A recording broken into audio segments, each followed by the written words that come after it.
SIRTOBA Media, where the struggle is real to be awesome.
The wait is over.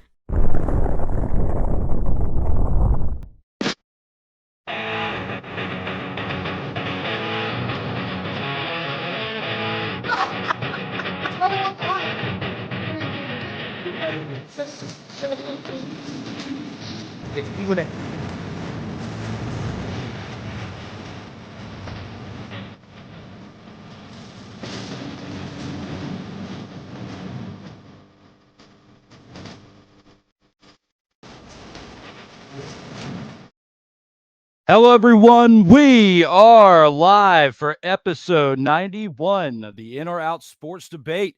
I am your host, Drew Willingham, along with this week's very special returning panelist, four-time Vault of Fame inductee. He is the man, myth, and legend behind the Student of the Game articles that he produces, as well as the video content and the articles that he writes for the Black and Gold Banneret, as well as the three-point conversion.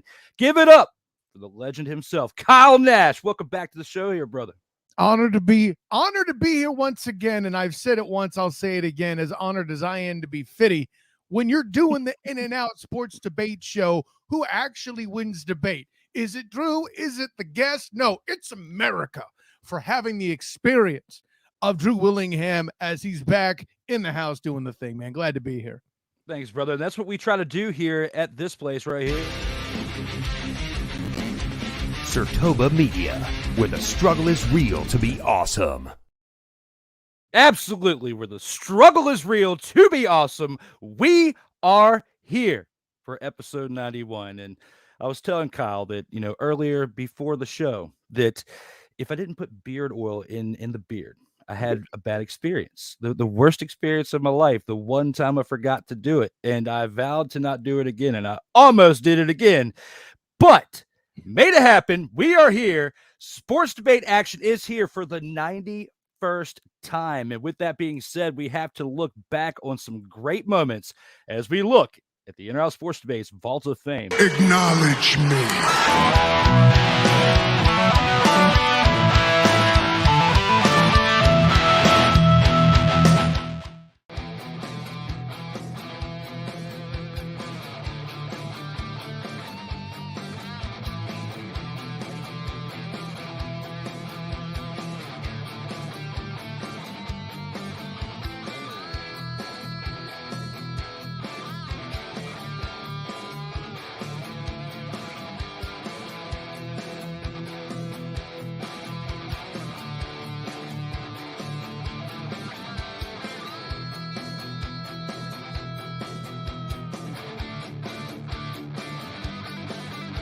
Man, you took me back. This is why this show was so important, and this is why I am personally validating and vouching for this show. If you are anybody in media, sports, professional wrestling, anything, you need to be on In or Out Sports Debate with my man Drew Willingham, because this has got to be one of the most fun things I've ever done in a long time. Ladies and gentlemen, that there is the In or Out Sports Debate Vault of Fame. And if you know very well of the story, I may have been tearing up a little bit during that Vault of Fame, as it is a very special one as we are here at episode 91. You can check me out, Drew Willingham, here on Facebook, Instagram, and Twitter, as well as at SIRTOBA.com. You can check out Kyle Nash, the legend that I spoke of, as well at Facebook, Instagram, and Twitter, as well as at the 3pointconversion.com, blackandgoldbanneret.com, and as well as at facebook.com/A7BN Sports. You can also check out the Inaugural Sports Debate audio-wise here on Spotify, Amazon Prime, Google Podcast, iTunes, as well as at anchor.fm if you want to check out the audio versions of this show, as well as SIRTOBA Media, where the struggle is real to be awesome. You can check out on Facebook, Instagram, Twitter, and the new YouTube channel if you are watching it right now as we speak. And as Darrell Owens likes to say, if you want to throw a little bit of Willie Bucks action this way, here is the Cash App action, DWillie87, $DWillie87, if you want to throw a little action my way for this production. Guys, we are back.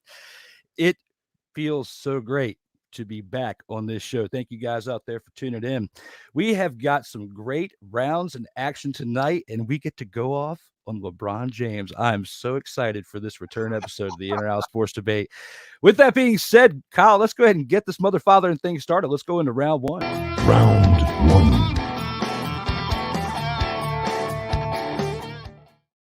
And Kyle here with round one. The XFL losing $60 million during the 2023 inaugural season will negatively impact the league's potential future success.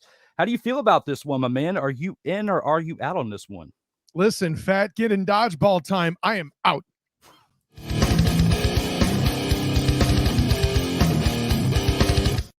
Now, here's the thing with the XFL. If you haven't been paying any attention, which you should be because it's awesome,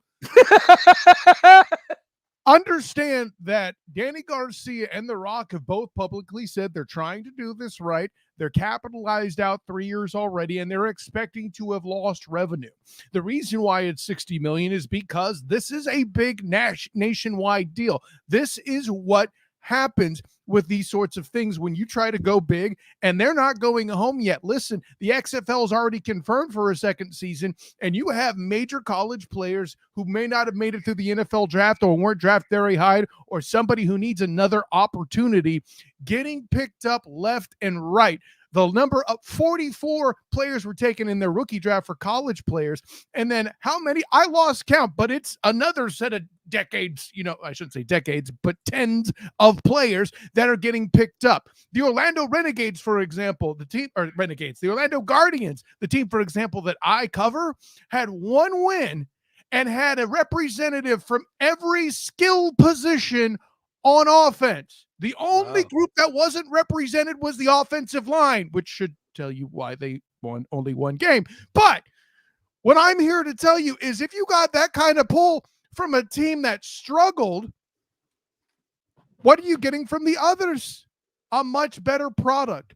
And by the way, all the revenue deals they've signed, Under Armour and others, I think it was not Orlando Health, Advent Health, they got a contract with.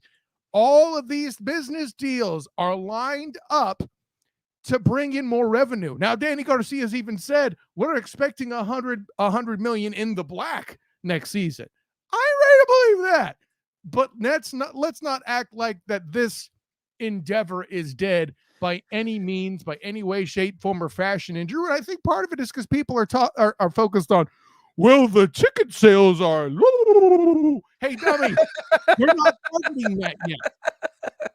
They got the TV deal. There's a reason why you have broadcasts on ESPN that are breaking ground in ways that let's put it this way. If you haven't seen it in the NFL yet, there was a motion by a team to talk about it in rules committee this offseason. That's right. The offseason right here after this XFL season, the NFL's like, we may want to do some of that. But no, please tell me how much trouble the XFL's in.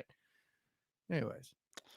Kyle, you bring up some great points, and I was hoping we could start this show off by disagreeing, but unfortunately we're going to agree on this. I'm out on this as well.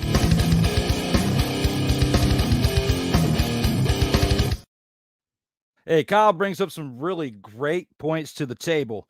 And even though the capital that they only had to start the actual league, or the reinauguration of the league, I would say for the third mother father in time, was $120 million, right? So right now, minus 60, they still got $60 million, plus all the other deals that Kyle was saying that's going to bring in more revenue from the upcoming season and then beyond. So when you think about them losing $60 million, when you start a business, right, the first year, unless you got a super business, you're usually in the red anyway. Now, $60 million is big, but when you think about, you had to fund 8 different teams. That's uniforms, that's coaches stuff, that's gear, that's concessions. And then, of course, you got to make it back. But hey, even if you're not selling the chicken, too bad. But when you have in DC, where I'm near, the legend of the beer snake, that thing was growing. The legend of the beer snake was growing throughout the season, and it was keeping me hype. So when I think about the legend of the beer snake and all the other things that came across this first season, well, third season, but still first real season of the XFL with an actual future of, beyond, I think we got a lot to be excited about. There's some different aspects to this game of football in this league than we see in the NFL. And for it to come when it does, right after the NFL ends and right in between when the USFL comes and bores you really out of watching TV, the USFL, in my opinion, should be like the minor leagues for baseball. You have minor leagues for baseball and you have the G League for basketball. USFL should be the actual minor leagues of football, because the XFL, and for you wrestling fans out there, you can compare and contrast this right here, because as Tony Khan is a part of the Jacksonville Jaguars and owns the AEW, okay, so he's going head-to-head, having competition with WWE, or at least the closest thing to it. This is a very similar aspect to XFL and NFL that we haven't seen since the AFL and the NFL, since like back before we were even born. So this is something that's revolutionary, something that's exciting to be a part of. And yes, $60 million is pretty big, but at least they aren't completely in debt to where they're bankrupt. They still have a future. But this upcoming season is going to make a difference on how things do go forward. Yeah, no, well said, man. Hey, by the way, easiest edition of In or Out here on the In or Out, the Sports Debate Show. Are you ready? When they come out with cards for the XFL and they have landmarks and cornerstones of the league, was the series such that I heard of it would be like, kind of like, not like if it like Fleer did mascots for the NBA or something like that, which they totally did, but In or Out there, Drew Willingham, the beer snake should be a card on the release. I'm in. Of course you are. I'm in. I'm in. I love it. Absolutely. I love it. I'm absolutely in on that. And just the phenomenon of what the beer snake was, it grew even more than what those cups were. And it was great for America to see that, especially for the XFL fans out there, whether you're a fan of that team or not. Yeah, and listen, I covered the game that they actually lost in the regular season, but keep rubbing it more, Kyle Nash, because you were on this show around that time too when that happened, I believe. I mean, I tried to tell you, but no, I didn't call that at all. You did not. No, no, I did not. I can't help but notice that them saying no to the beer snake in the championship game. I'm just saying, you're a superstitious man. You had to make sure you got the beer conditioner in. I think that was a factor. That's all I'm saying. It is possible. It's kind of like how when baseball players get in the groove and they're on such a streak, they're with the same socks or whatever it is, depending on what their superstition is. So mine's not quite like that. At least mine is cleanliness with the beard oil. Okay, it's still good luck with that, but it also helps to make it look good out here in these streets, because with the long hair, I got the hair's been growing, Kyle Nash. Last time I had a regular haircut, I was fully healthy. So we'll just say that. Like. It may not be a snake. It's a different kind of rodent. I don't know what it is. We'll work on it, but it looks great. And the superstition is real, and it keeps growing, leading to your undefeated success. Boom. Absolutely. And I appreciate it out here, my man. We definitely had a great first round out here on this show. And we got some great topics ahead of us as well. Can't wait to see what Kyle has to say about what we got for round 2. Round 2.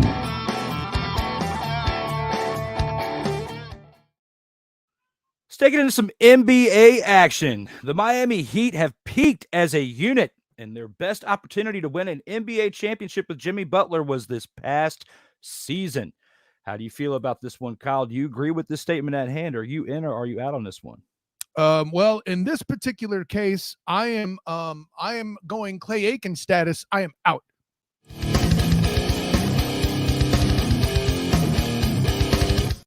First of all, if you really want to answer this question as this, whether this past team was the Heat's best chance to win a championship, it was actually 2 years ago in the bubble, but that's a whole other question. I don't think that's the answer that you like.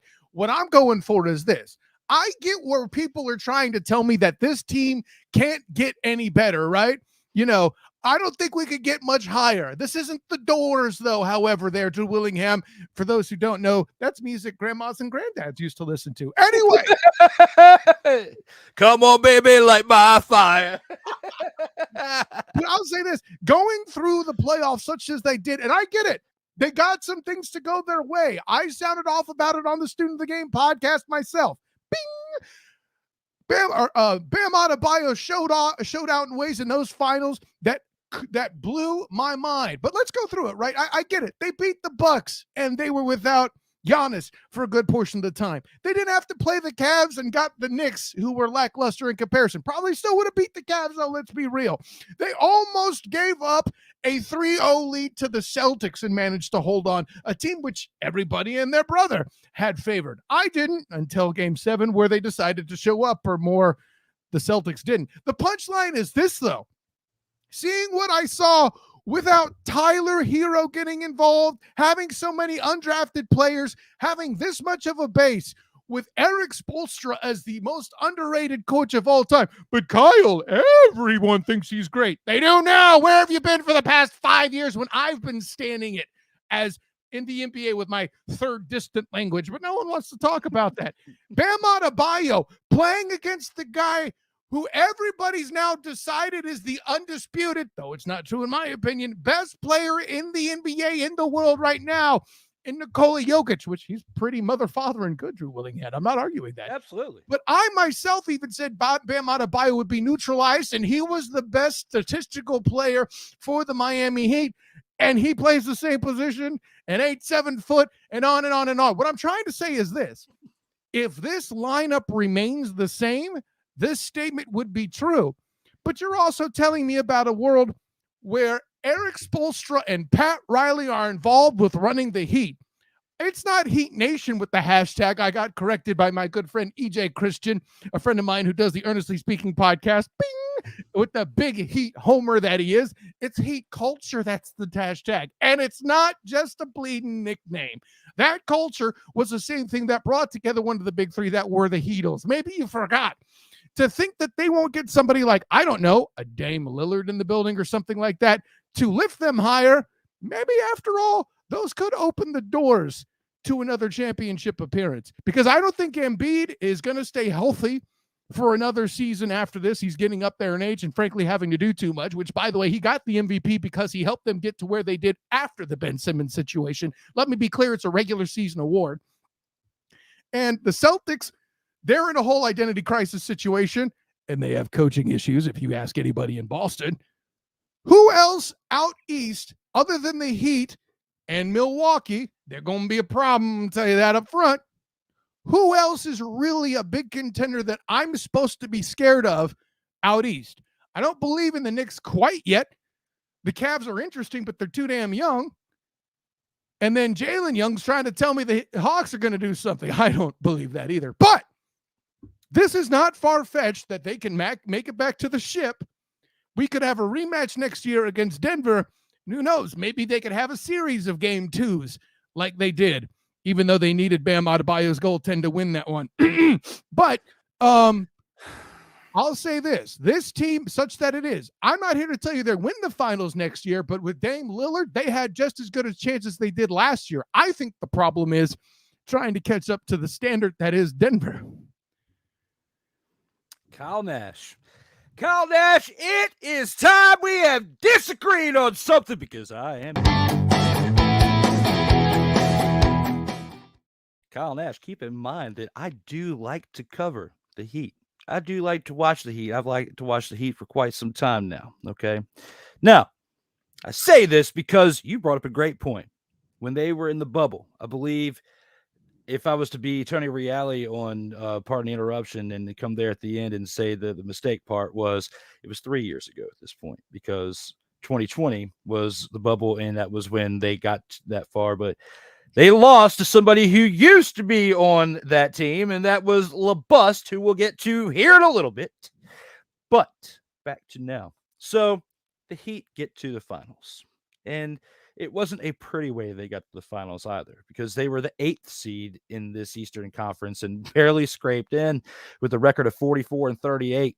And then to make it through the playoffs the way they did, get into the Eastern Conference Finals, and then they had the 3-0 lead, giving up the other 3 games to the Celtics, to where they had the chance to come back. Okay. The chance to come back, and they should have came back and made history in that series and actually gone to the actual finals, because they deserved to be there and would have probably made it a little bit more interesting against Denver, the way that they played throughout the entirety of this season, because the Celtics were a way better team throughout the entirety of the season than the Heat were. Now, unless they do go get a piece with, like you were saying, possibly Dame Lillard, who's 32 years old. He's getting up there. 32 is definitely up there when it comes to the style that he's played. Okay. Because, unless he's going to be like LeBron and sleep in the higher chronic chambers or whatever they are, he's not going to be able to play until 40 years old. Okay. And LeBron might not even play till 40 because he's been breaking down in some aspects. But again, we'll get to that here in a little bit. Okay. When I think about this Heat team, I think about the fact that they were the 8th seed this season and barely scraped by, barely getting into the finals. They've got to make some additions in order to help Jimmy Butler. And yes, there are some rumblings in the dark about certain this and that. But unless you're bringing LeBron back to Miami, or, another big name that can help you out there, or even if you bring like LaMelo Ball to freaking Miami, there's no way that this team is going to reach bigger heights than what they already have. They should be happier. They were happy with the fact they've gotten to 2 NBA finals within the last 3 years. Okay. So when you put that in perspective, I just think that they've hit their ceiling at this point, and it's going to get exposed. And eventually Jimmy's going to want out of there, like he wanted out of everywhere else that he was at that wasn't winning. I will see. First of all, that's the thing. They're winning right now. Yeah. I don't think 44-38 is barely winning, Kyle. Well, sure. But listen, that doesn't matter as much as it used to. By the way, you're talking about an Eastern Conference, son. I grew up in a world where a losing record regularly made the playoffs before this expansion, play-in mess that they decided to do was. And please don't get me started on that. And I know that you're doing your best to spew LeBron hate here, and you've been hanging out way too long with the snowman. And I show both of you guys who is the master on the Sports Sensei. But yes, it counts if I plug your show. Anyways, I say all of the above to say this. You're worried about the arrival of a Dame Lillard, somebody who's aging, and you're a wrestling fan, and you're a guy who likes to watch the Heat. It's a shock that you haven't given me your best rock impression by saying, "Go Heat, bitch." But the punchline's this. Ray Allen got brought in as an old guy too and made a difference, and Dame Lillard is an A, that old, B has a bigger skill set. So I don't know that that's the best. He's getting older, but this is that time. They made a hero out of Shane Battier. Come on, man. You're telling me you're worried about age? They brought Kevin Love back from the dead, and I'm supposed to be worried about 32? Bruh. Anyways, I think itself is where we're at. It depends on what you're trying to deem as they've peaked. Is it a matter of they can't get any further than one win in the finals? That might be true, simply because some of the breaks they got won't be back next year. With that, I will argue you are correct. However, if we're doing this in the style of the overall team rating on NBA Live or whatever it is, I think this team has a higher rating. I was about to say Madden rating. It's EA. It's not Madden. If this team has a higher rating in that game than last year's team would if they make that big acquisition, right? Maybe it's by a point or two, but as the stipulation of the statement is made, they're above the ceiling set last year if that's the case. And oh, by the way, all these young guys now have another year of experience and have only gotten better, which young guys tend to do in this league. Kyle, I mean, hey, you bring up some great points, but you were talking about the Rock reference. Here's one for you, buddy. You should know your role and shut your mouth. Because when you bring up Dwayne The Rock Johnson like that, Kyle Nash, and I have to be careful because I cannot yell too much, but when you do that and you throw into proportions like that, I just have to say this. Hell to the no, to the no, no, no. Hell no, to the no. I disagree. I just got done defending his football league. What the hell are you talking about? This has been another great round here on the In or Out Sports Debate. And guys, before we go any further, we're going to go ahead and take a commercial break. We'll be right back. SIRTOBA Media, where the struggle is real to be awesome. This episode of the In or Out Sports Debate is brought to you by Peanut Butter and Jealous. When you're feeling a little blue based on what others are doing around you, spread a little peanut butter and jealous on your sandwich to make yourself feel whole again.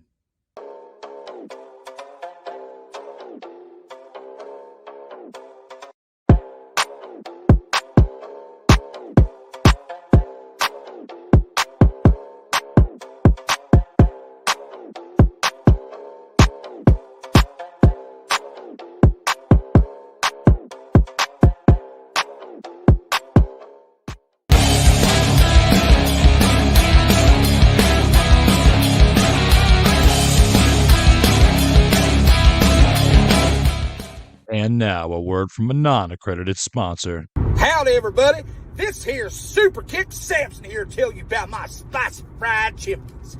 You hungry? Come on down to my store, get yourself a country plate of some spicy fried chickens. A couple sides, some sweet iced tea to go along with it, and you come on out feeling a lot better than you came on in. Get yourself some spicy fried chicken. Got some questions? Call 1-800-FRIED-CHIMPKIN. Again, 1-800-CHIMPKIN. That's 1-800-244-6546. Again, that is 1-800-244-6546. You hungry? Call now. SIRTOBA Media, where the struggle is real to be awesome.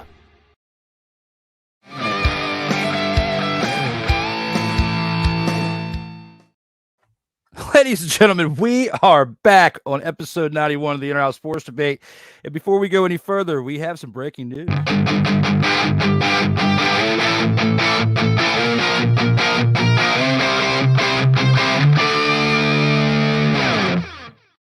And Kyle, that breaking news is this. You bring the man up, and we have to announce the Sports Senseis Unleashed. The last Friday episode will be coming out this Friday for episode 25. Episode 26 will be next Tuesday at 1:05 p.m. Eastern Time. But Cole Johnson will be the guest sensei this Friday to fill in for Sensei Snowman, who is on vacation this week.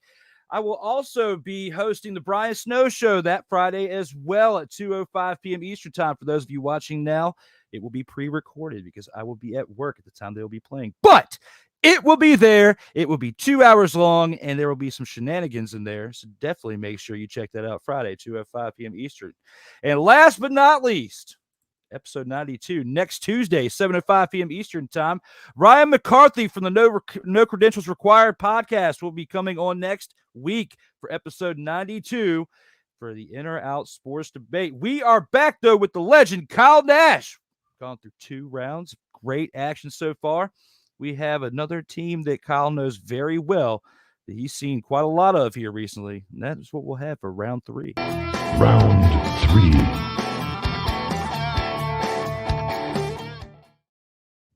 And Kyle, here for round 3, the front office off-season moves will reinvigorate the Jacksonville Jaguars into becoming a playoff threat this season.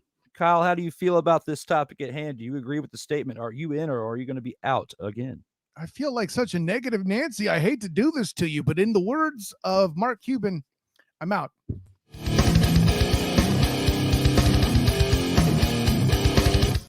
And for this reason, I'm out. Here's what it is, Drew Willingham. The Jags are already a playoff threat. There's nothing in these offseason moves in my mind that invigorates that any more or less. Matter of fact, I can make the argument of certain elements of their draft that I wasn't very fond of, and I've said that very publicly on the touring the AFC South show with my dude, General Mike Patton. Bing! But here's my whole thing there, Drew. The reason why they are a threat to make the playoffs once again is because they have the one most proven commodity at quarterback. They also, over and above that, have a receiver core that might be the best in Jaguars history if everybody reaches their potential. I'm not saying they will. I'm just saying that's the ceiling, right?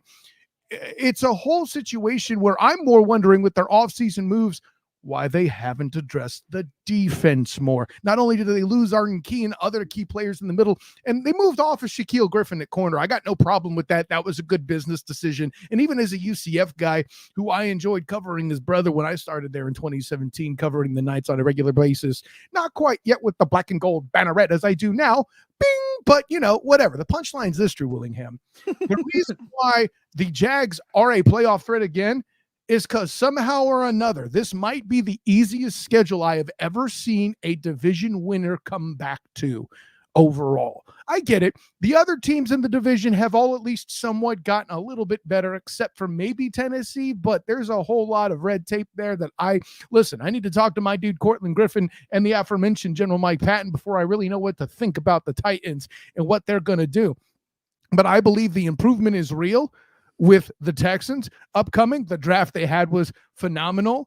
The Colts, much the same. They're not rebuilt yet, though. And there's a lot of youth at the quarterback position for these three teams if you're counting Will Levis for the Titans as well. I don't think he starts at week 1, but he will before the year is out. Trust in that. The punchline is this, Drew Willingham. Offseason moves be damned. This team was going to be picked for the playoffs. Even if the South comes up looking as bad as the NFC South in the coming division, or in the coming season, rather, it won't. They would still get into the playoffs because they'll probably win that division. Now, I'm here to tell you there's a lot of asterisks on the wins for the Jaguars throughout the year, Drew Willingham. But for all this, look at that schedule closely again, my friend. I can tell you it's not a tough road for them, and I'll be talking about that plenty in the coming months as we preview on the Student of the Game podcast. Bing! Absolutely, and I look forward to it. And for not that reason alone, but we're going to have to disagree together again.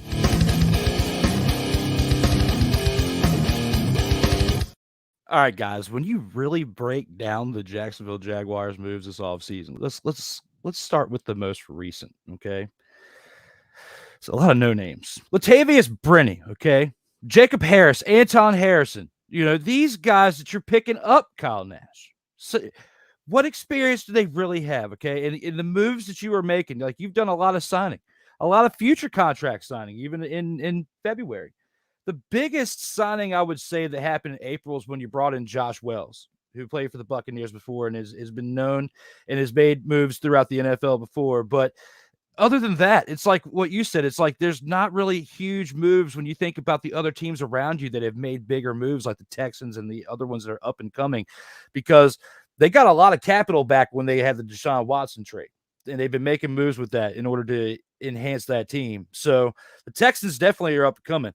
The Jaguars didn't really go, I would say, down much or whatnot, but they didn't really build upon what they had last year, because the way last year ended, the way the drama was there at the end, you were there, you lived it, you were there at the end of the season. Like, you need to get more pieces to make it to where it's not that hard of a clinch toward the end of the year, or not that hard of a berth into the playoffs. And if you want to be taken seriously as a threat into the playoffs. And when I think about the moves the Jaguars made this offseason, I don't really see them being impactful to where you can see them getting a division clinching or a record or whatnot, because with what I've seen just coaching baseball, and it's nowhere close to professional, okay? It is semi-pro, but just seeing it and being a part of that, it's like every win is important, especially when you got like a 14 or 16 game season, which is close to what the NFL has, right? So each and every game is important, not just one differs from the other, because if you don't finish strong with a great record for seeding wise, you're not going to get that first round bye of the rest, or you're not going to get the home field advantage to where you can have an impact on that game, because home field advantage does make a difference when it comes to the playoffs. But not just that, the personnel that you have around you. And when I think of the personnel changes that were made by Jacksonville this offseason, they just don't entice me to think that they're going to be a playoff threat this upcoming season. There's a lot there that, and if you're speaking to the defense, I'm with you every step of the way. They're still kind of evaluating the first overall pick last year in Trayvon Walker.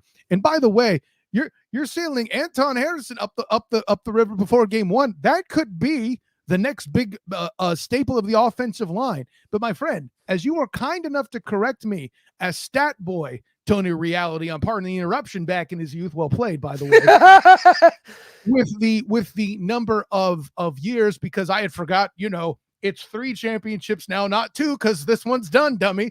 I would be remiss if I didn't point out to your omission of the Calvin Ridley acquisition. Yeah.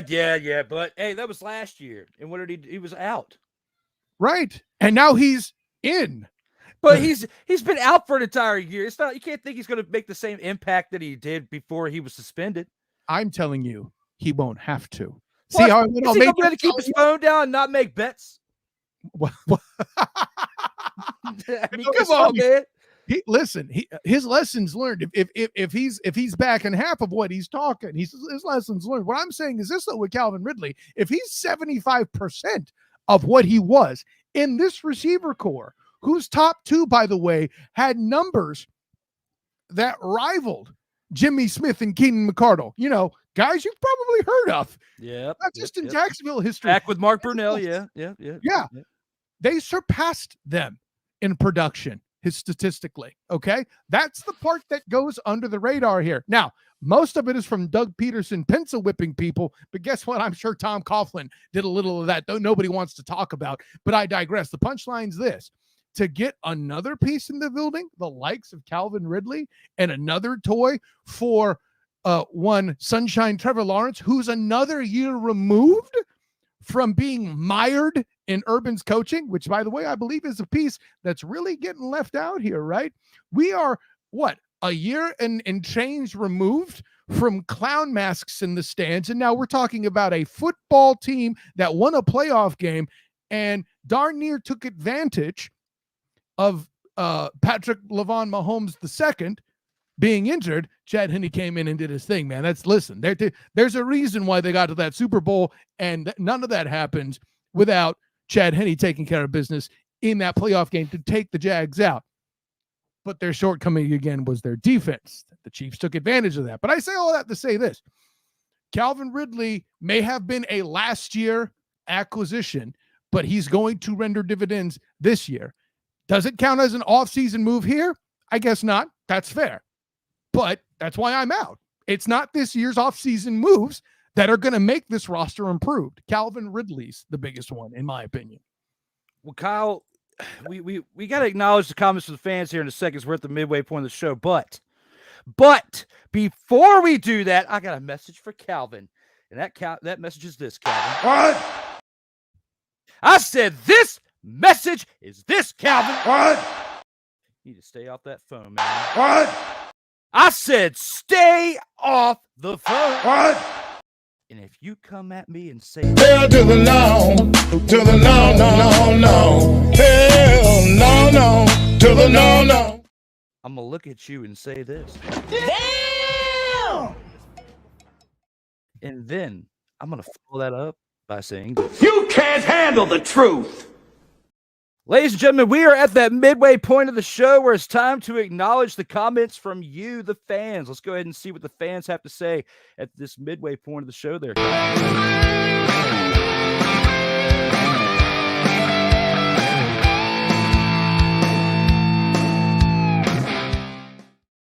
It is comments from the fans time. Thank you all for being out there and watching. We appreciate you on this new network known as SIRTOBA Media. Ike is back. Ike followed us. Ike was here. Ike has been followed on all social media platforms. It has been active in the comments, wanting us to bring this show back. Thank you, Ike, for the support as you have been out here. we know Ike has a heart of gold, even though he claims he doesn't give a fuck. He doesn't, but he does But have he a heart of does. gold. He's here. And it's great. Thank you, Ike, for the support. We appreciate it. Even my man Dante Hill is here in the comments. Dante, what is up? Appreciate you following on over to SIRTOBA as well, as the struggle is real to be awesome. Thank you for being here as well in the viewership.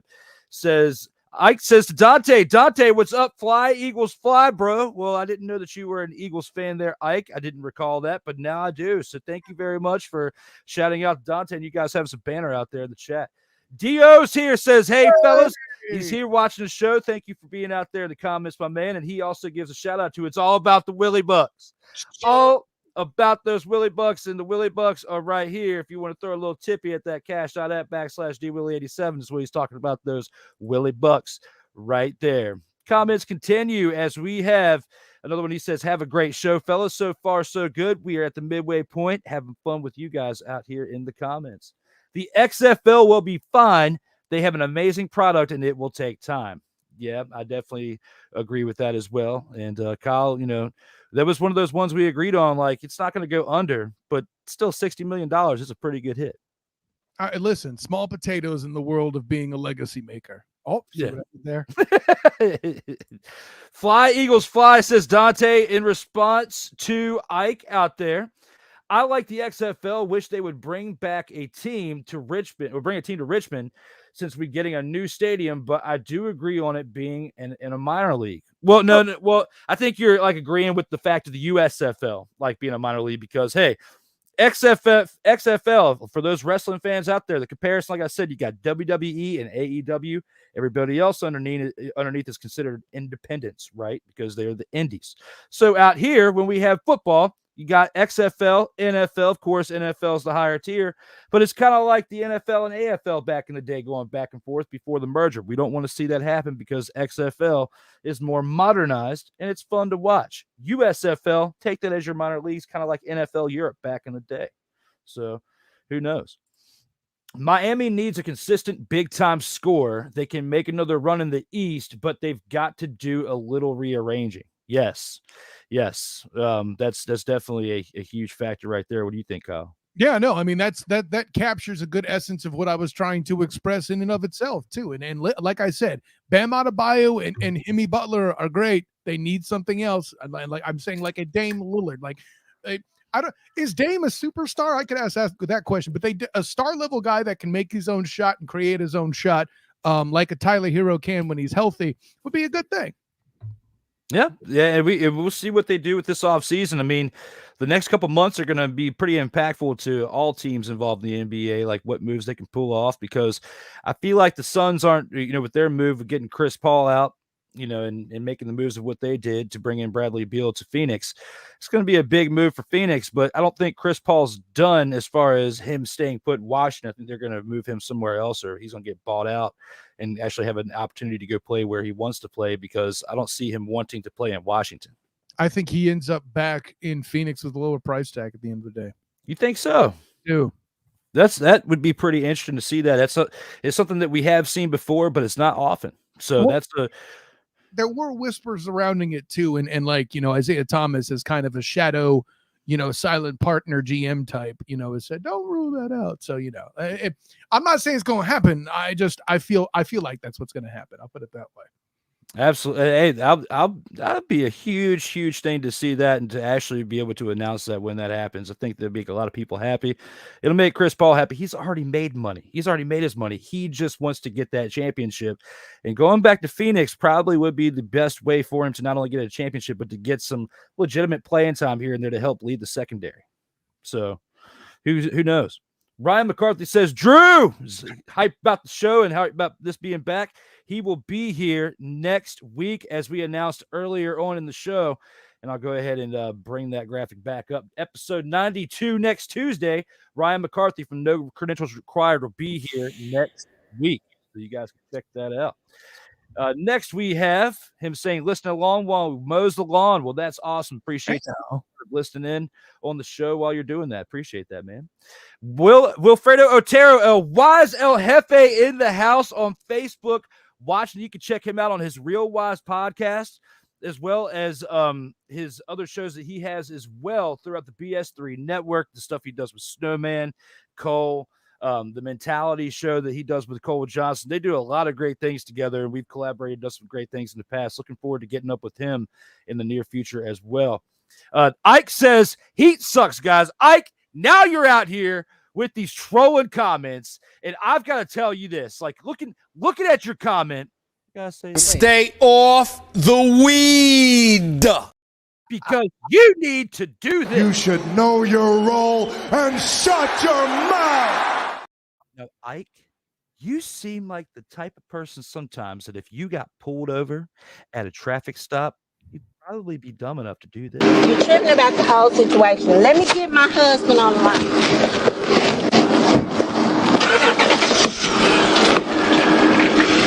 Okay.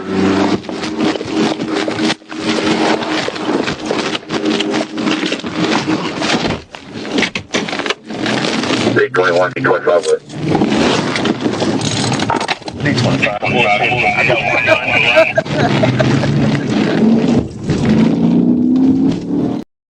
That would be what you would do, Ike, and then you would get in trouble, and then you wouldn't be able to comment on this, and that was a lesson learned. Don't do that, Ike. See, the problem with that advice is he doesn't give a fuck. Absolutely, Ike. You don't give a fuck, and sometimes neither do we. When it comes to Ike saying again, Jags will be 6-11. Haters gonna hate, baby. Wow. Wow. Hell to the no, to the no, no, no, no. Hell no, to the no. They'll be better than 6-11. Ike, get out of here with that noise. That's a bit much. Mickey says, hi, Drew. Hi, Kyle. How are you? Well, we are doing great out here, Mick. Thank you for being out there on Facebook and tuning in. Mickey is a huge fan of the Snowman in the Morning shows, has followed me on to my stuff as well. So thank you, Mick, for tuning in and watching this show. I appreciate you, my man. He says, oh, Kyle even commented, says, Mickey, thanks for checking in. Nice. Mickey says, hi, Wilfredo Artero as well. And then says, I am awesome. Thank you, Mick. And Mick Yes, you are, dude. I do okay out here. I mean, I'm These nobody's mean streets. Yeah, I'm doing okay out here in these streets as of right now. I have a little good time. And Mickey telling Ike to stay in his lane.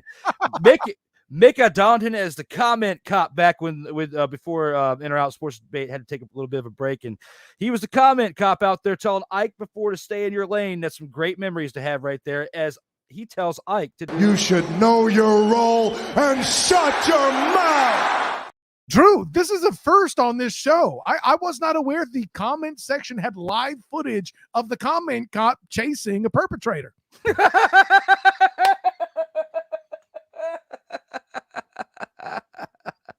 Oh, that's great.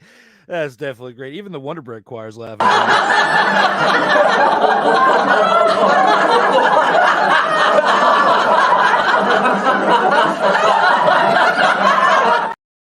Guys, keep those comments coming. Thank you for the interaction so far throughout the show. We'll see you here at the end for the mayhem culmination.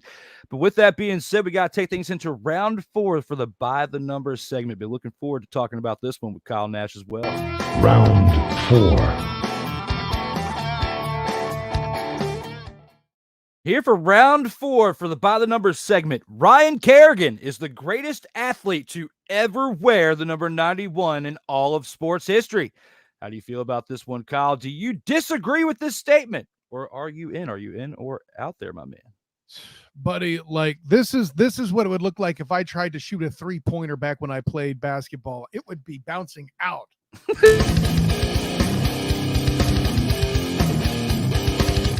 Goodness gracious. You sir, your first episode back, I would hate to see the legal trouble that SIRTOBA Media is in. And for all your struggles and how it is to be awesome, that would be down the toilet from the copyright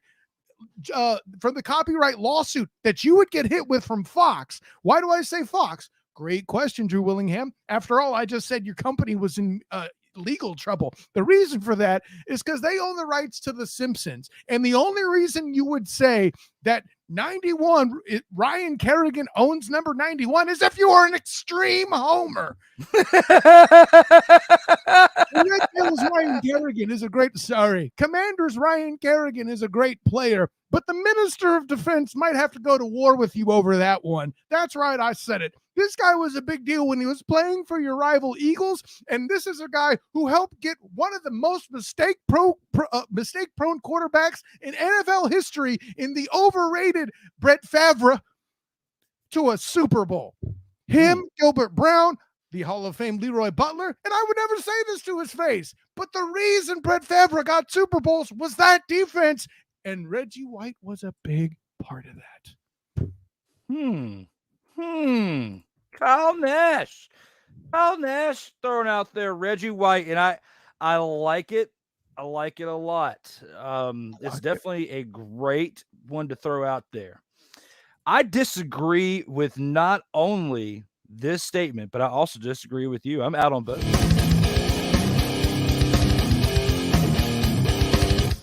Now, you do throw a great person out there, so I'm not going to say that your choice was bad. I'll at least give you credit to say that it could be like a 1A and a 1B. Okay.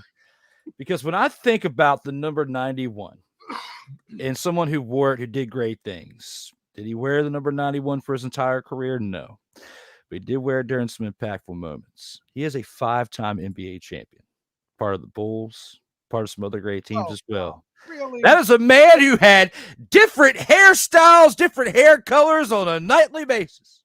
A man who married Carmen Electra. A man who had so much drama during The Last Dance that some of it was funny and some of it was not. A man who was a part of the Bad Boy Pistons. A man who has had his troubles out there and knows what it's like for when the struggle is real to be awesome. I have to give it up for that reason alone to Dennis Motherfather and Rodman there, Kyle Nash. Now, you're going to sit there and say with the accomplishments that Reggie White made and all this stuff that others who've worn 91 would probably supersede what Dennis Rodman has done. Could he shoot? Oh, hell, Motherfather. No, he could not shoot. But he was fantastic, and I say fantastic on the boards. He was fantastic when it came to rebounds, fantastic when it came to steals and defense. He was a core part of the defensive part of not only the Pistons, but when he moved on to the Spurs and to the Bulls and so forth. He was a great player. He deserves his praise as someone who is a 5-time NBA champion, Kyle Nash. Yeah, because when I think somebody who's an all-time great, I get turned on by rebounds. Is this really what we're doing? Goodness gracious, Drew Willingham. I mean, here's the thing. And as much as you guys rag on LeBron and shouldn't, yeah, I said it. I am the master, but Horace Grant's a better power forward than Dennis Rodman is. Period, point blank, end of story. For one, he could score the damn football. 2, he was the power forward who won against Jordan and Rodman's Bulls, playing for the Orlando Magic when they had their big time. Jordan's team in that big defeat. Granted, say what you will. Jordan was a shell of himself at the time. He was just coming back to form, all that stuff. Here's what I know. Horace Grant had the last laugh against your boy. Tell me anybody who has the last laugh against Reggie White. Everybody is afraid of him. There is a commercial where somebody is showing Joe Montana Rorschach images about who he's afraid of, and he goes, Reggie White, Reggie White. That was in the lexicon. The only thing involving fear with Dennis Rodman is his coaching staff being afraid that they're not going to know where he is at game time. So, no. Allow this, Drew Willingham. I'm sorry. I mean, when it comes to 91, Kyle Nash, when I think about that, I think about Dennis Rodman. I think about Kevin Green, okay? Hell, okay? We'll go to another level, okay? When I even think about the number 91, okay? I even think about Sergei Fedorov, okay? That guy who played hockey was huge to the game of hockey for the amount of time that he played. He had a lengthy career. Do what? Better answer than Rodman. I agree. Okay. Okay, well then, if I have to defend my answer with Rodman and say it's not good enough for Kyle Nash, I'll take it to Sergey Fedorov, and I will say that he was the best to wear 91 because Sergey Fedorov is a pretty sweet name, okay, in comparison to Dennis Rodman, okay? Dennis Rodman, I think, for his charisma and the fact that he impacted the defensive game, and he's got 5 titles, okay? Is more than Reggie White's one. And he played for a while too as well. So, hey, I will bow down and say this Rodman was not as good of a pick as Reggie White, but I will say that my counter 1B with Sergey Fedorov is up there with what Kyle said for Reggie White. Fedorov's a good answer. And by the way, the minister did have quite a bit of charisma. I mean, I'm just saying, he's a minister who was ordained. Come on, man. Anyway. He was, and he did marry some people, and he also hurt some people at the same time. So when I put all that in perspective, that's why I said I cannot get upset with Kyle Nash's pick. However, I was going to debate it because we have to actually debate on this show, Kyle Nash. I mean, it's in the title to Willingham. I put you in a rough spot. Rather, you put yourself in a rough spot by being a homer in the first place. Hey, but I didn't select it, though. I just did it for attention to see who always going to throw some stuff in the comments, and we'll see that here in a little bit. But guys, we've gone through 4 great rounds of this show. Before we go to the last 2, let's go ahead and take another quick commercial break. SIRTOBA Media, where the struggle is real to be awesome. This episode of the In or Out Sports Debate is brought to you by Peanut Butter and Jealous. When you're feeling a little blue based on what others are doing around you, spread a little peanut butter and jealous on your sandwich to make yourself feel whole again.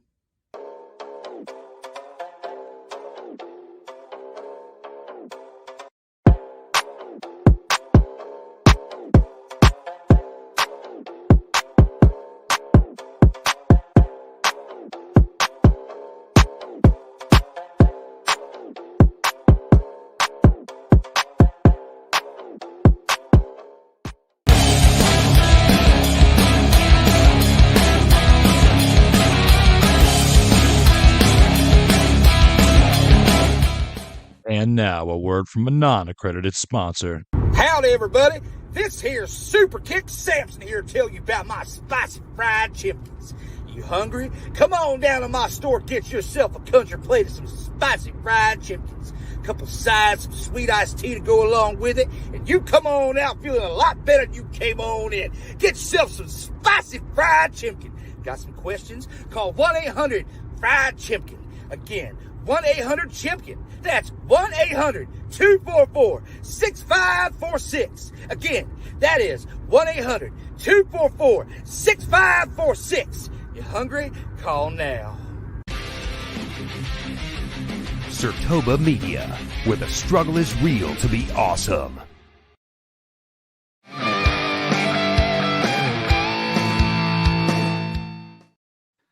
Ladies and gentlemen, welcome back to the In or Out Sports Debate, episode 91 with the man, myth, and legend, Kyle Nash. As we are here, gone through 4 great rounds so far. We got 2 more left, and a bonus round is where we're at now. Let's go ahead and take a look what we got for that one.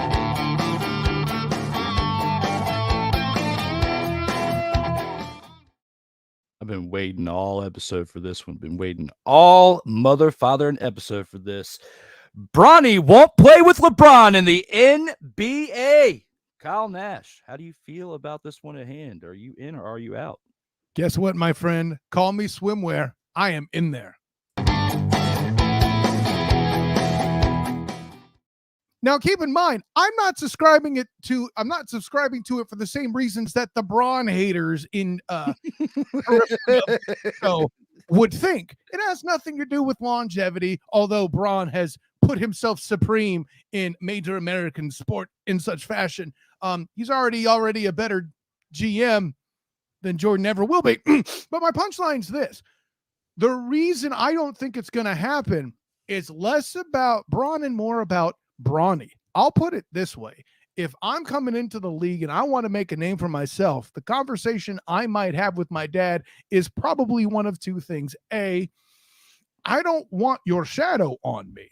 In the event that the Lakers aren't in position to draft Bronny and aren't willing to break to LeBron's demands to put themselves in position by way of a bad trade, to put themselves to acquire Bronny whatever way, whatever gymnastics they have. The business reality is that they are one of 32 teams. And if Bronny's stock or 30 teams rather, if Bronny's stock is too high and they're not able to get there to get him, that is going to be a problem. And I then, as Bronny, would not want to play against my father in the NBA because there's no way I can gain anything. Now, granted, for haters like you, the opposite is true. If Bronny wins, oh, see, told you Bronny sucked. He's not even good enough to beat his son. Sure, he's 57,000 years old, but whatever, you know. But in the event, if I'm Bronny and I get beat my first time out, I got beat by my over-the-hill dad. That's not a good look. That's a losing proposition, legacy and history-wise, for people who will be my hater. And by the way, all the Bron haters out there are going to hate me by extension because I am Bronny. It is what it is. And no, I'm not referring to a paper towel brand. But what I'm at the end of the day, I think it's not a matter of LeBron's longevity. There's going to be load management. They're going to make that happen, I think. And let's be honest, it's a good look for the NBA, who's currently trying to find the next big star. Because say what you will about Jokic, you know if he's actually the guy that people are claiming is the guy in the league right now, it's a bit of a problem in my mind when your best player in the world is just a few months removed from being in a position to where people who voted for him for the MVP were racist because they saw him white before they saw his game. Yes, Kendrick Perkins, I'm calling you out. That all being said, it's a great way to kind of keep the eyes on the NBA and kind of milk LeBron's star power for as long as you possibly can when the next big thing isn't in sight or isn't as flashy as LeBron. And listen, I think Jokic, again, is a great player. He has that potential to be the next big thing, especially with Joel Embiid's ability to get hurt, the way that the game is swaying back to the big man and the whole small ball fad that we had with Steph Curry and that very unique Warriors team, kind of fading in their own right. No one's talking about Curry aging. I don't know why that's a thing, but okay, sure. And then, that's such that it is. So all of the above is a good reason to think it will happen, but I don't know that Bronny still has to sign off, and I don't think that's a guarantee, Drew Willingham. That's where I'm at. Yeah, you throw some great points in there, because not only that, he might want to play some college, but before I get into my next serving of Bronny Braun and the Jimmy Jams juice, I have to say that I am in on this time. So yes, I'm about to serve you some Bronny Braun and the Jimmy Jam juice. It's sponsored by the SIRTOBA Media, where the struggle is real to be awesome. For those of you out there who love to drink the Bronny Braun and the Jimmy Jam juice, you can have it and you can serve it how many ways you want to. But this is not going to happen. He is going to leave LA, whether it's this offseason or next, okay? Because he can get bought out. They're already having typical talks about him going to Dallas, forming a super team with Kyrie, or Kyrie potentially coming to LA or whatever, if they even want to entertain the headache of what they had in Cleveland throughout that. But we're not even going to get too far into that. The point is this. Bronny has been overhyped. There have been several moments that before he even had the opportunity in the McDonald's All-Star game, the high school All-Star game, where he has proven that he is not exactly what his father once was 20 years ago. He is not going to be a high pick in the NBA draft. Not only that, for one, old Bust has started breaking down in the past couple seasons and having injuries, especially with the feet and his wheels. And it's like I've said in other podcasts when it involve feet or leg or knee injuries, your wheels are the most important thing you got in sports, okay? So if you got a bad wheel or two sets of bad wheels, kind of like when Carson Wentz snapped both ankles in one play, you're going to have problems out here in the streets trying to play whatever sport you're playing, okay? Lil Bust had that issue. Lil Bust is going to have more issues if he keeps pushing the envelope over the course of the next couple seasons.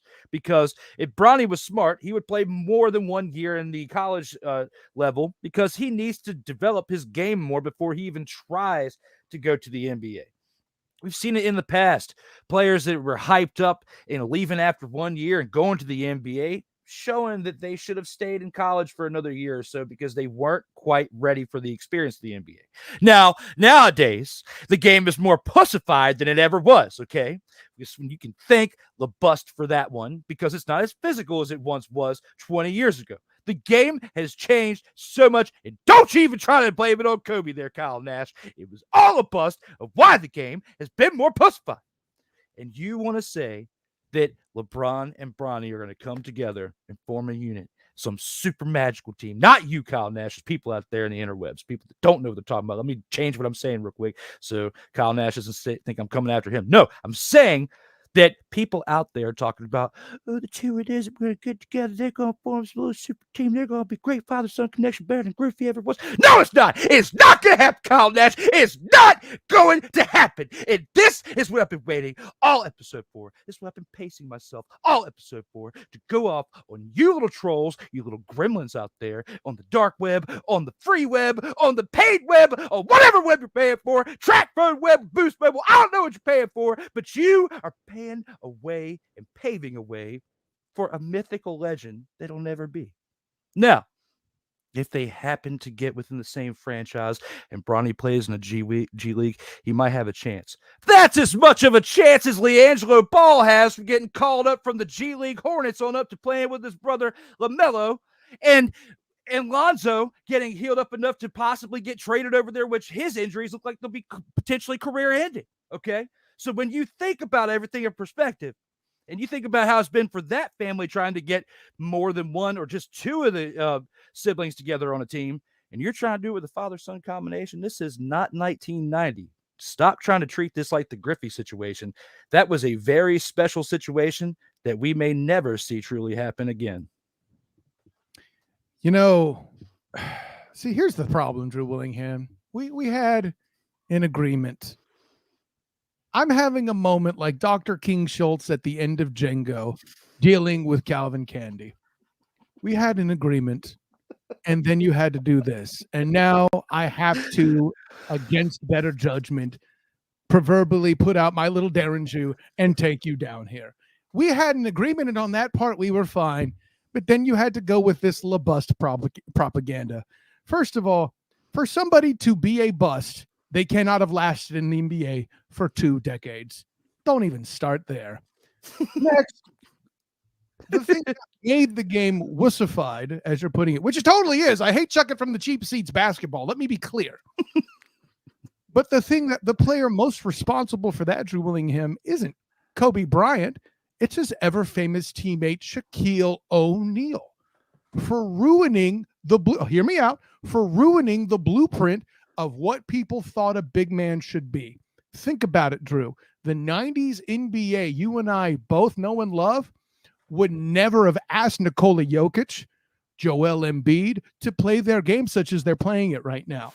They would have been asked to post up, block shots, and if you leave the paint, other than to reset your 3-second clock, you're on the bench. We're not cutting you because you're too damn big and we need you.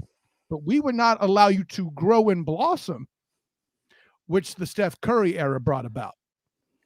You needed to be a huge human being that defied biological science to be in that game.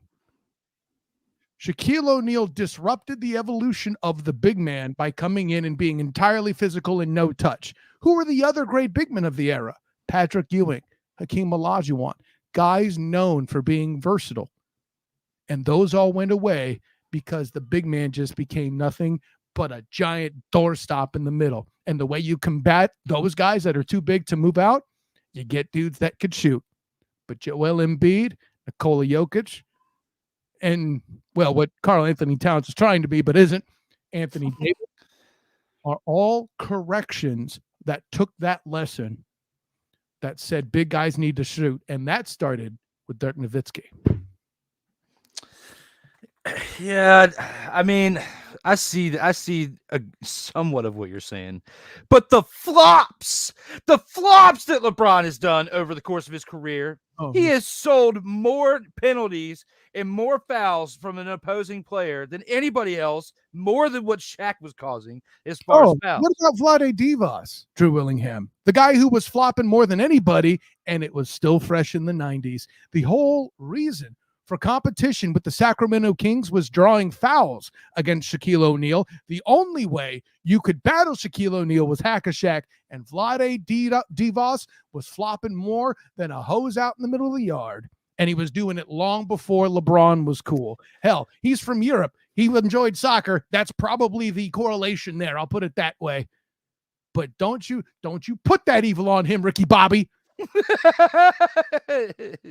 Hey, with where this topic went to, I'm gonna have to bring up a topic that reflects the statements within this. We're gonna have to come back to this at some point, but at least with the topic at hand about Bronny not playing in the NBA with LeBron, at least we agree with it. It might not be under the similar circumstances. Some of them we meet in the middle on it collectively, and then some of them we are a little bit apart on. But the main thing is that we agree with the statement at hand.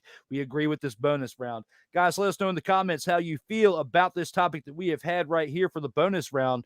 We only have one more topic left to cover, and that is in the final round. Let's go ahead and see what we have in store for that one. Final round.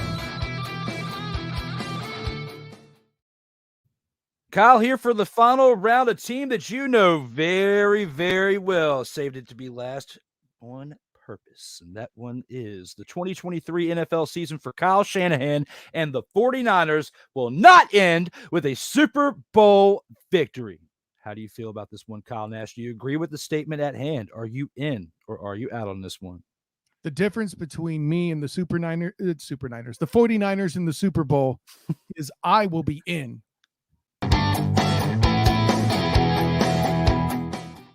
Listen, unlike other hosts who set the table, yeah, I know you were just putting Kerrigan for a topic. I know you don't really. Unlike other hosts who set the table by being a homer and trying to put Ryan Kerrigan in the spotlight, just because you put up 49ers doesn't mean I'm going to be pro, okay? This isn't Raphael Haynes with the Bears, and this isn't Darrell Owens with the Packers. I can actually see through the colors. And listen, you had me seeing red earlier, which made it all that harder to divert away from the 49ers, but I digress. Punchline's this, my friend. How many times is Kyle Shanahan and company in that coaching? Oh, wait, I can't say in company. He keeps losing coaches to other parts of the damn league. Have you heard of Robert Saleh? Done some pretty good things out there in the Jets. And he got on one to fly out there to New York to coach there. Speaking of Jets, another guy got on a plane. Much to my surprise, buried the hatchet with his old franchise. DeMeco Ryans is now there in Houston with the Texans to try to bring a new culture and a whole situation there that's better. Over and above their quarterback questions, over and above these tough brand of football that they play, and all their stars are another year older. And that does not serve well in football. Listen, I'm not here to tell you that they won't make it to the playoffs. I'm not here to tell you they won't make a playoff game or two. What I'm trying to tell you is the Eagles are a younger, better core, and the Niners have to try to do an awful lot of stuff and get awful lot of breaks they got for a second time. People were knocked off kilter by one Christian McCaffrey, who, let's be honest, if he keeps this ish up, is going to get middle name status pretty soon, just like Joseph Clifford Montana has, okay? Yep. But what I'm trying to tell you is this. They weren't ready for him on that roster and what Kyle Shanahan was going to do with it. I'm not here to tell you I'm anti-Brock Purdy. I'm not here to tell you I'm anti-Trey Lance. I'm not here to tell you I'm even anti-Sam Darnold. I'm trying to tell you I don't know what to think of any of them because none of them have had a significant time in the mother-fathering offense. What I am going to tell you is they will make the playoffs, but not the Super Bowl. I just don't think they can recover that quick from losing that much coaching, that many coaching items, and all the dudes that have had to come back from significant injury throughout the years with a plural. It's tough for me to ask for them to play the black and blue tough brand of football that I do love to watch. For another elongated season. I mean, to give them credit, man, it was a game when they were down to the third string quarterback. And the Eagles had gotten a number of calls their way. Still played great football, don't get it questioned. But listen, objectively, there were some bad calls against the 49ers in that game. And it didn't end up mattering. I'm aware of that. But they were still competing with Christian McCaffrey and the Wildcat. They didn't take that game away until in the mid-third quarter. It was insane. It was a great effort. And they're going to be stuck in that same situation, maybe even in an earlier round where they run out of gas because there's too many damn injuries and the coaching staff has turned over. Yeah, that's where I'm at. They won't have enough to make it to the Super Bowl. You handled that a lot better than, Snowman would have. The Snowman would definitely gone a little bit in a different direction. And, that's the Homer music. Yeah, I know. And with that, Kyle brought up some great points, and this is another one we're gonna have to agree on because I am in on this. The biggest thing is, of course, Brock Purdy got hot last season. It was pretty cool to watch that. But he had that injury towards the very end of the season, for one. Two, Trey Lance trying to come back from it. You don't really know what you're going to get. And some people like Snowman will say that he's seen enough of Trey Lance to know that you should ship him on out and get some more pieces around because he believes in Sam Darnold. And Snowman and I went back and forth on that because Sam Darnold can look good in many camps and, where it's a very, very less contact than what you will see in an actual live action game. I feel like I've seen enough of Sam Darnold to tell you that that's not going to be your best choice to replace someone as Jimmy G, who walked out, is gone. Jimmy G might not have been like your number one option for your starter, but he was a great backup fill-in for you during that time frame to help build the momentum up into the point to where Brock had to come in. When Brock came in, there was so much momentum that was steamrolling behind that team at that moment. There wasn't much that he could do to really mess it up. Okay. So as long as he was accurate, his timing was down, which he was getting more and more reps with the second team once Trey Lance went down because he was right behind Jimmy G. When all that happened, that worked out in his favor. So there's a big difference between all that when you're trying to say that's going to be big for a Super Bowl victory, because I don't think they're going to get to the Super Bowl because the Eagles got better this offseason and they went to the Super Bowl. And I see that comment that you made, Cole Johnson. I'm big with that too, because Jalen Carter in a situation with what he had in his offseason that derailed him from being the number one overall pick to sliding down the board to where the Eagles picked him up. He didn't go too far down, but he went far enough to where still the Eagles were able to make moves, get that pick, and to bring him in-house. And that's huge when you were already in the Super Bowl and you almost won. That's a huge upgrade to your team right there with bringing in Jalen Carter. That alone, not saying the 49ers have gotten worse, but until we see some consistent action from all 17 games in the season from the big position that is the quarterback position, till we see Christian McCaffrey play an entire season with the team and see how his health stays from beginning to end, because we've seen his tricky history when it comes to his health with his days that he had in Carolina. And he wasn't perfect last year. You could definitely see where the wheels were ran off him a little bit in Carolina. However, with him being with Kyle Shanahan, I will say this: it's the best place for Christian McCaffrey because he's utilizing him well and keeping him as healthy as he possibly can, in aspects to where the Panthers might not have done that when they had Matt Rule and they had Ron Rivera before that. And as much as I don't want to throw too much shade on Ron Rivera because he's done a fairly decent job in Washington overall, I don't think that he utilized Christian McCaffrey the best when he first came into the league. So when I put all that in perspective, and I think about the players they have around them, the 49ers still have a great team, but the huge question mark they have is that quarterback position. Who's going to play it, what they're going to be like throughout the course of an entire season at that one position, if they can even stay in that position for the entire season, because some things happen the way they did last year based on scheduling. Some things happen based on momentum that others before those people that were inserted already built, because, Trey Lance went down early. Jimmy G was on that stretch for a while. It was a pretty emotional stretch when you think about everything that had happened that off season and losing his job, all the stuff that had led up to that point, him being humble, coming back into the quarterback room, being there to help build Trey Lance. It helped not only Trey Lance to that point to where he got hurt, but it also helped himself because with that attitude, that mindset, he was still working out. He was still trying to get better, and he was doing great things at the quarterback position, or I wouldn't say great things, but good enough things to drive that Cadillac into victories that when Brock came in, it was set up pretty nice. All you had to do was sit down the seat, put it in drive, and go easy. That's all he had to do, and that's what he did. This year, however, with the changing of the schedule, with the fact the Eagles got even better, even if they make it to the championship game again or whatnot, I don't see them getting past the Eagles as long as the Eagles get that far and everything works on their side. But based on paper and what they did at the Super Bowl, they have the best opportunity to build on what they had last year based on every other team in the NFC.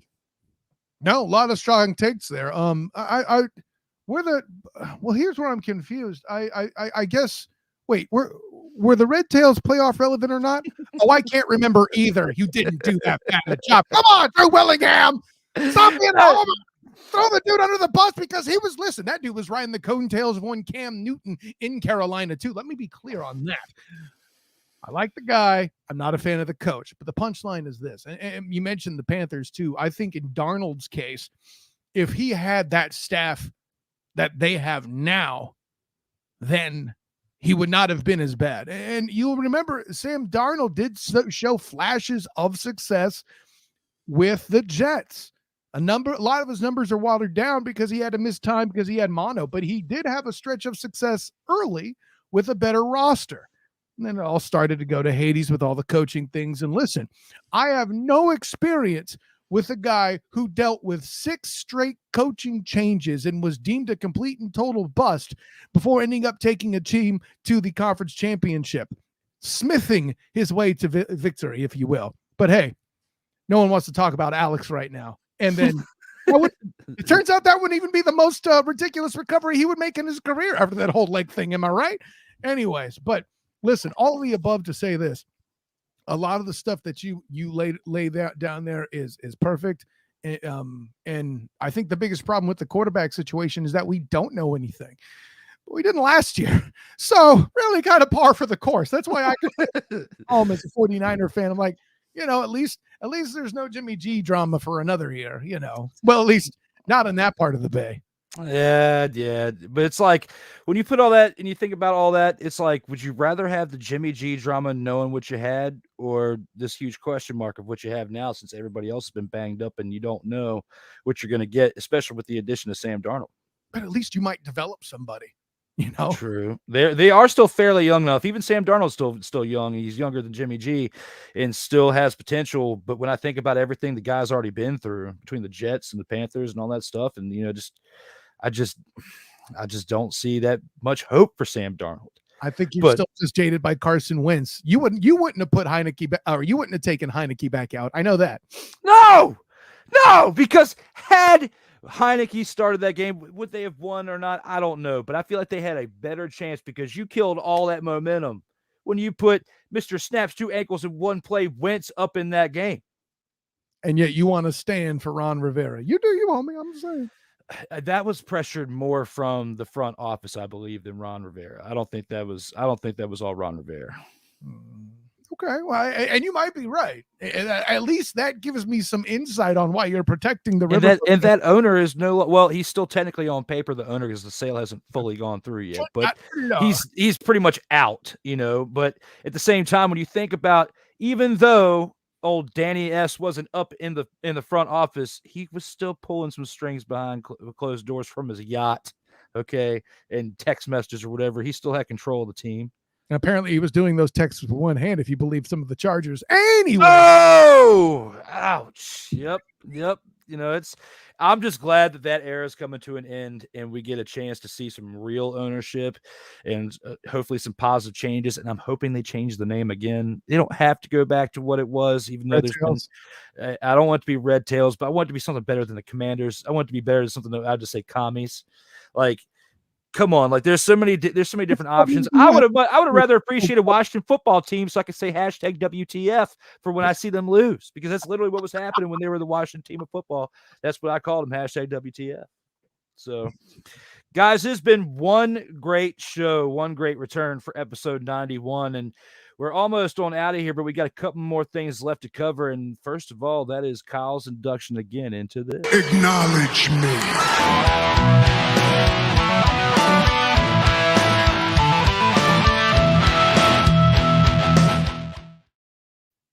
The acknowledging is happening as it's time to acknowledge the fact that Kyle Nash is now a 5-time Vault of Fame inductee as he moves up on the leaderboard here into third place, tied with Darrell for third place with 5 appearances. Joey Raymond still in first with 17, Rob Johnson in second with 14, and Kyle moves on up to third to tie D.O. You can check out these upcoming episodes as well as the past and the playlist here on SIRTOBA Media, where the struggle is real to be awesome, as well as at these sites of Facebook, Instagram, Twitter, and YouTube. And of course, we want to throw a little bit of D Willie Willie Buck action this way. You can at cash.app/D Willie 87. Guys, we've got another thing left to go over before we head on out. And that is actually 2 things. We got to acknowledge the comments from the fans first, then the final words. Let's see what the fans have to say before we roll there, Kyle.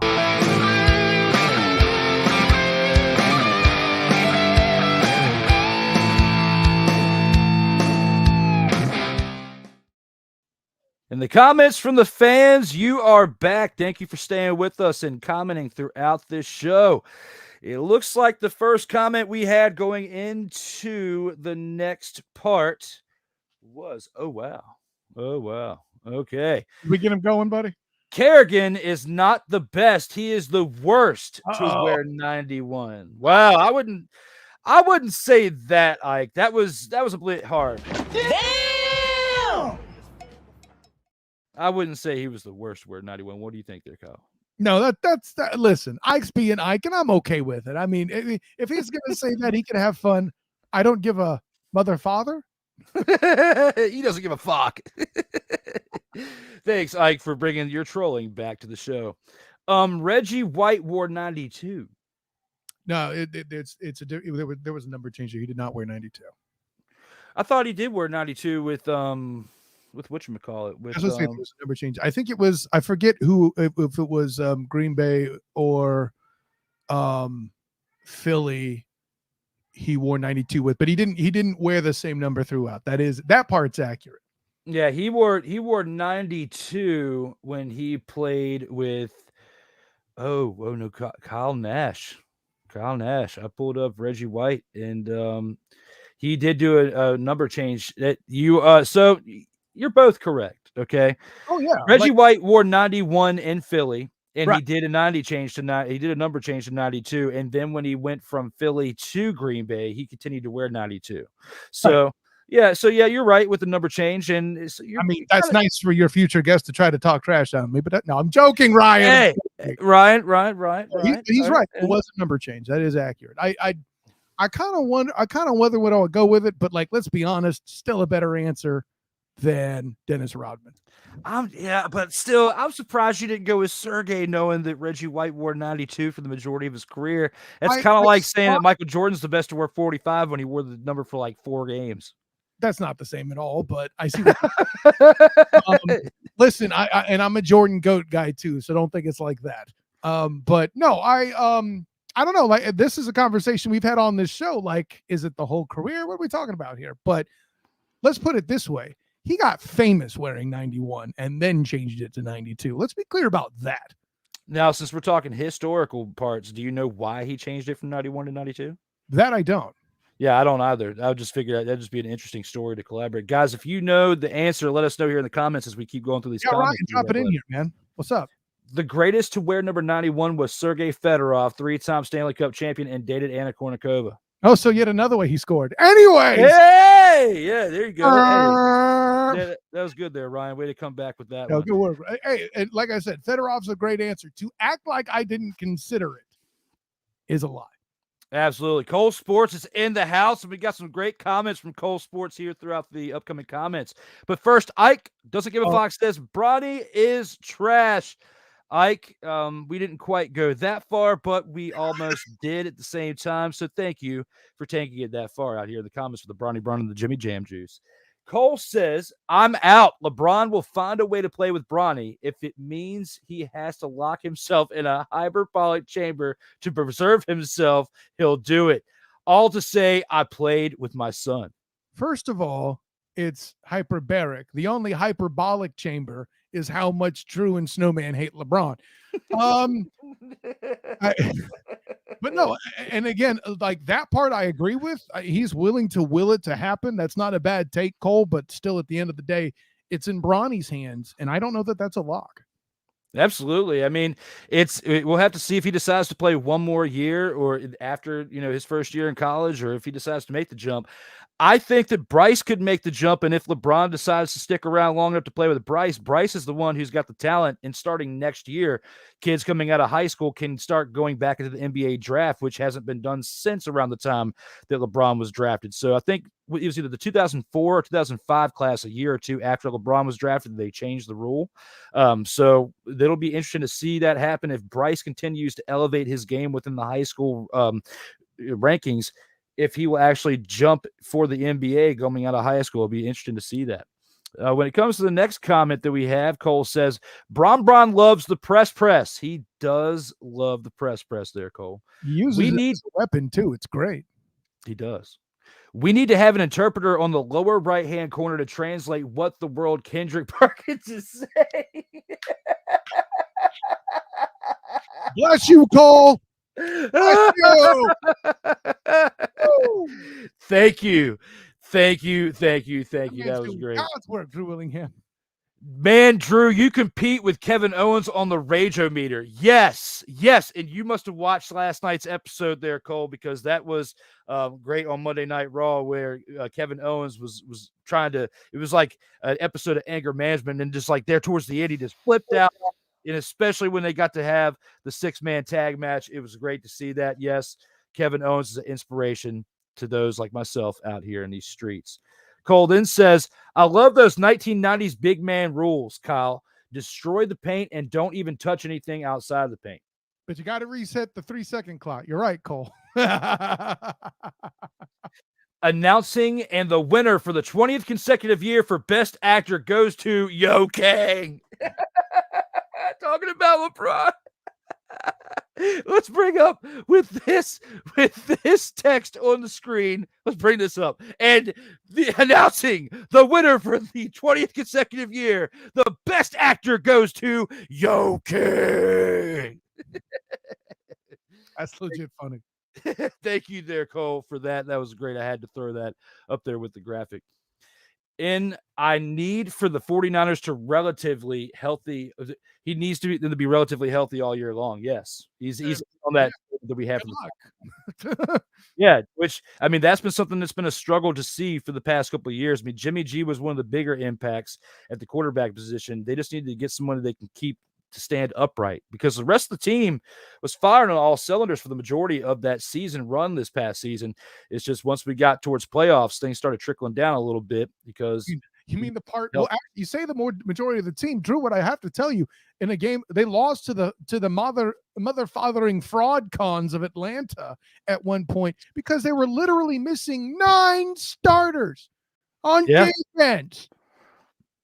So, yeah, relatively healthy probably means not missing 9 starters.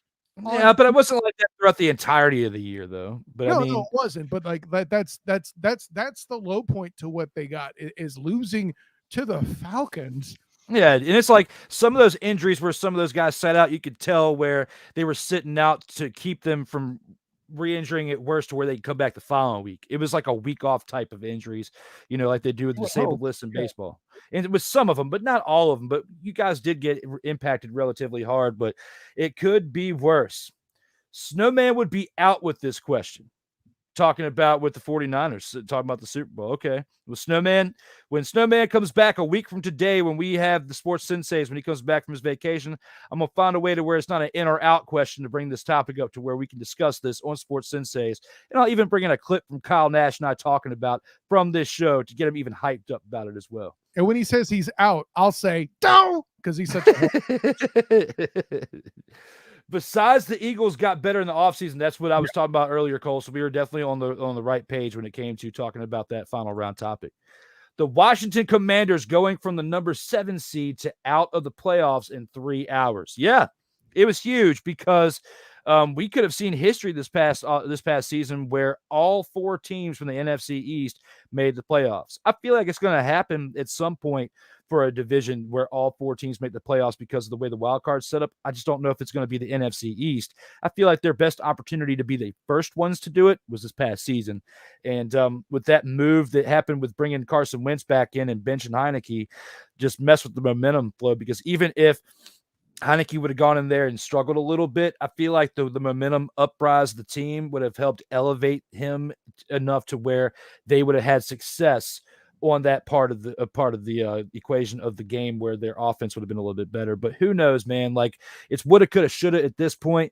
All we can say is we know from what happened, and hopefully they learn from it, because they're talking a lot about Sam Howell being the guy in Washington. And I like what I saw in that one game he played. Yeah, he didn't throw for 300 pass or 400 passing yards or whatever, but from the hype that comes from college and with what happened with Sam Howell, I really did like what I saw. So I think that if they spent this entire offseason working behind Sam Howell and seeing with what he can do in mini camps and in preseason, I think with the reps, he'll have a decent shot, maybe to be better than what Heineke was, but at least be more of a game manager to where this team can flow around him and they don't have to dump with so much money at the quarterback position. Invest the money around him on that side of the ball, and not so much into a quarterback like $10 million like Carson Wentz, where you put him in there and he's like a glass house and you hit him and he falls apart. Sam Howell may not be the 4th best ACC quarterback in the league.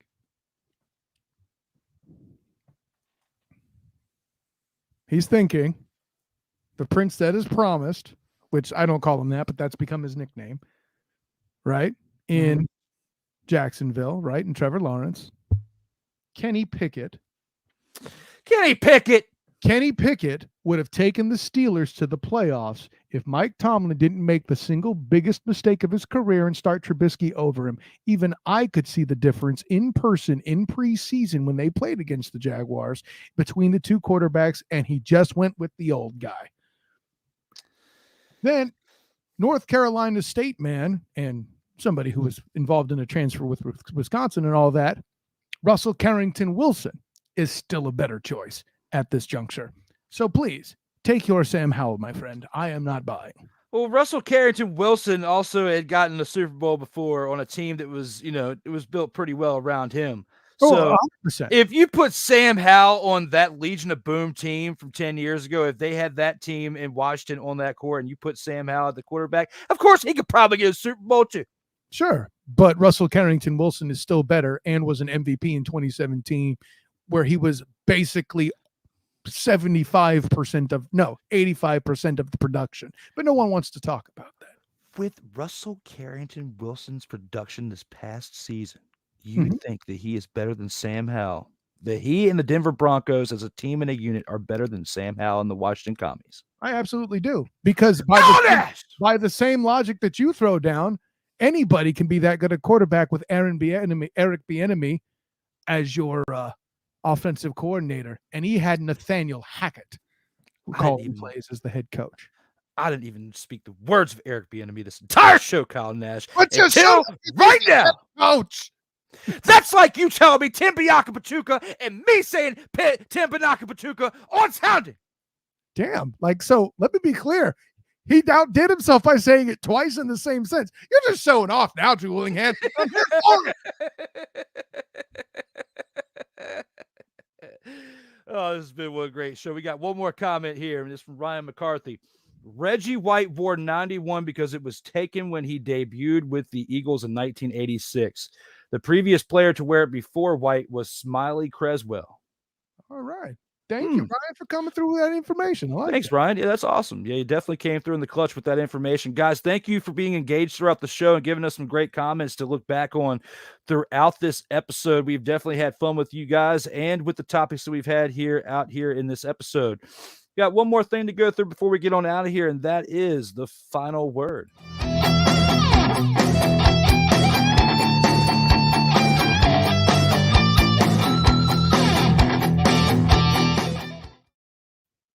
And here in the final word, Kyle knows the drill, where, basically anything that was on your mind throughout this show or anything in sports in general, it's time to let it on out. Kyle, what do you have to say with your final word, my man?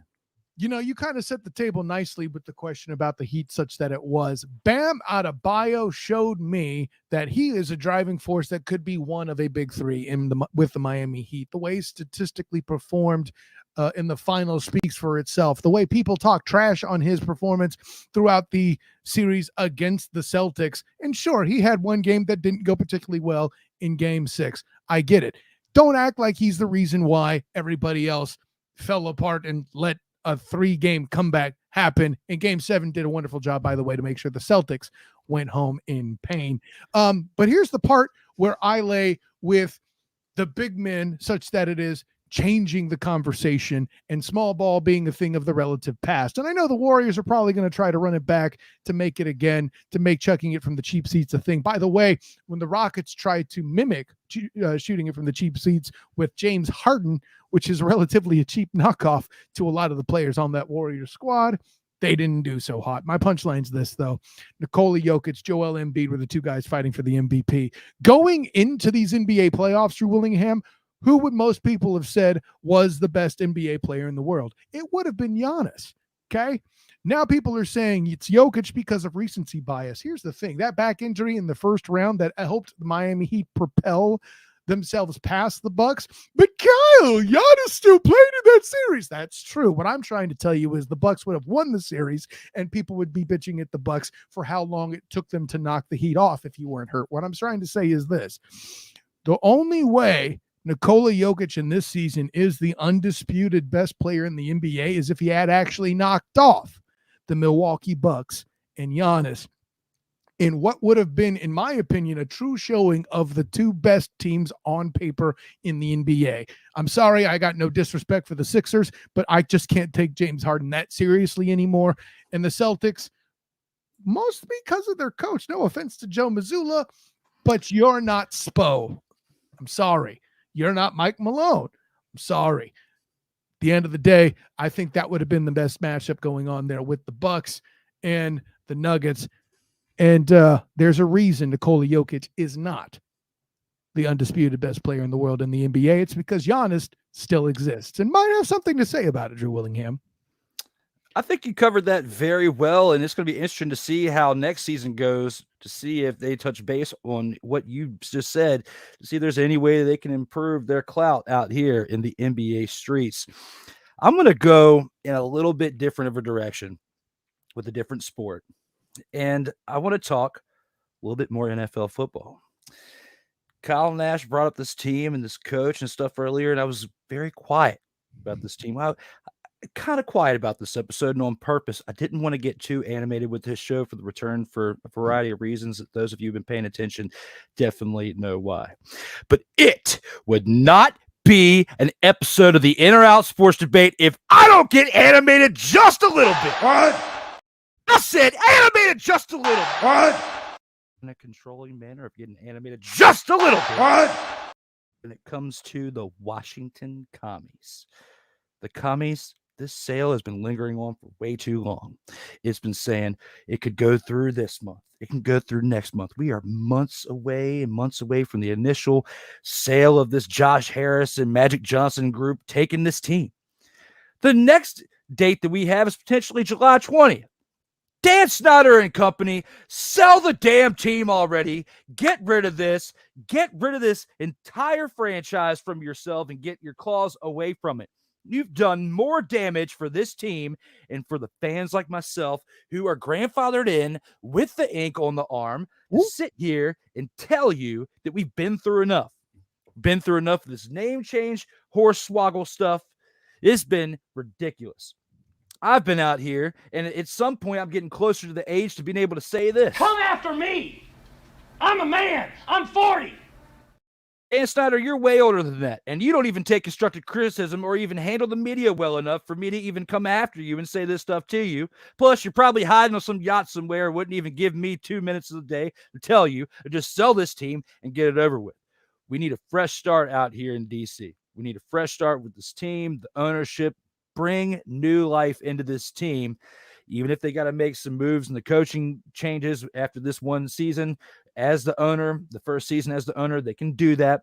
I don't see them doing it during the season. And even though they made the change with the offensive coordinator and bringing in Eric Bieniemy, I don't see them making any huge drastic changes once they take ownership of this team. But the rate this is going, we could be in the preseason before that this team is actually sold. Because if we get through July and August gets here, of course, preseason starts in August.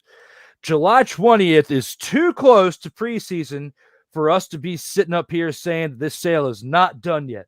The Snyders need to get rid of this team, take the money and run, and hope that the law doesn't come after them too much with everything that you brought trouble into this team. It is time to sign off and say goodbye. And when it comes to that, I'm going to make this a two-part final word.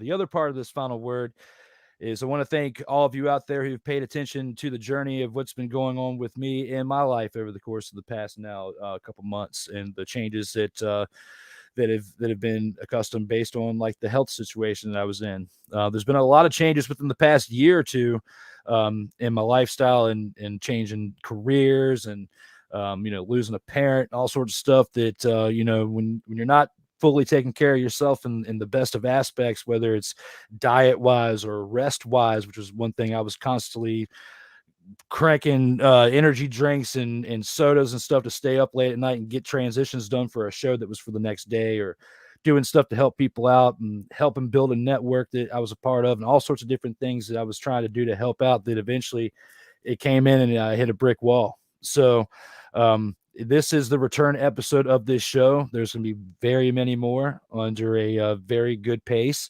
And this one was a fun one to have with Kyle Nash tonight. As I say here on the final word, I appreciate him so much for being the first returning guest of this show, as the return of this show is back on a brand new platform, and hopefully to get it out to other platforms in the very near future after some discussions that will be made with some other things that are lined up. So there's a lot of exciting things for SIRTOBA Media. There's been a big boom, as you would say, and followers and subscribers. Facebook's been big from you guys that are watching on Facebook right now.